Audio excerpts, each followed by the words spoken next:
Sequoia, wake up. Jojo, you're a good howler. You ready?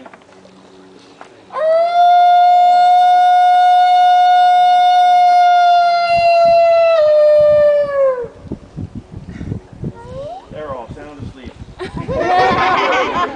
Now, the reason they're so lazy today, well, let's see if you guys have any guesses as to why they're so lazy today. Go ahead. Yep. They already ate? Nope, they didn't eat yet. Nope. Go ahead. It's a Friday? Oh, it's a Friday. Well, that's a good reason, but no, that's not it. It's a Friday. Nope, they didn't just wake up. The reason is, it's a really nice warm day for us, right?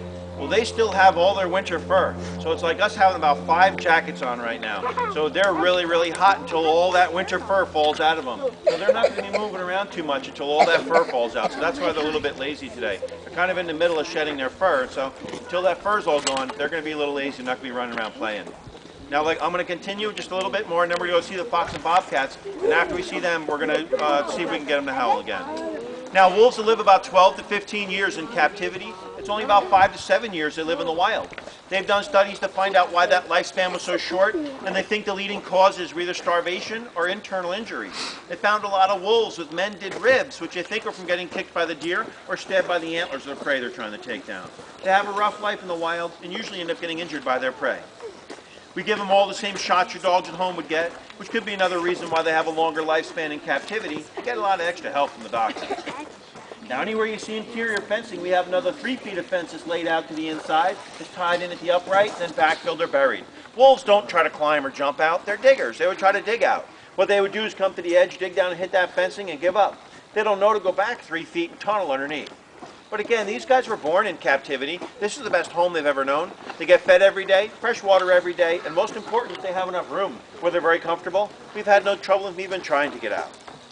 In order for us to be here, we have to have a whole list of permits. We're under spot inspection by the state of New Jersey and the federal government. They both come a few times a year and inspect us to make sure that everything is safe, up to code, and that the animals are healthy. And last, our 3 ways that we raise money to feed these guys and take care of them is to people like yourselves coming in to visit, so thank you very much for coming in today. Our second way is through a sponsorship program where you can sponsor one of the wolves for a year. All that information is in our brochure. And our third way is through photography. That's what these panels and the fencing are for. In New Jersey, we're not allowed to let anybody in the compounds with the animals, but photographers will pay for guided tours through the walkways. These panels open up, and we work with pieces of meat, try to get them set up as best we can. We can't really say sit or stay. They don't listen. We get them in the area that they like, and most pictures you'll see in catalogs and magazines of wolves are done in a photography preserve. For one to get a picture of a wolf in the wild is pretty close to impossible. Again, one scent of a human, and they're gone. About it for my part on the wolves. Hopefully I covered everything. I'm happy to answer any questions now if anybody had questions. Sure, go ahead. Why do wolves have good sense of smell like dogs? Yeah, very much so, yep. And why didn't that one go straight there? I don't know. She probably didn't see me throw it. She can't smell it right now. But if the wind changes and it's coming the right direction, she'll be able to smell it. How far can a wolf smell? Well, they say in the woods they can smell about 1 mile away. In the open plains, about 3 miles away. So really, really good. 9 miles. How fast can they run? Wow, good question. How fast can they run? At a quick sprint, when they run really fast, they can run about 35 miles an hour.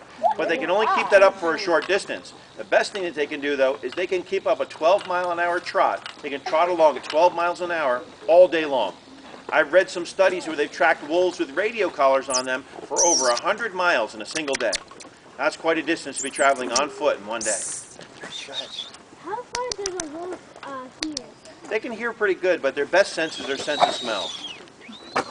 Why don't wolves climb? They don't have claws like cats do where they make them be able to climb. Why do they lick their, ear? Well, what the younger ones will do is they'll lick and bite at the faces of an adult.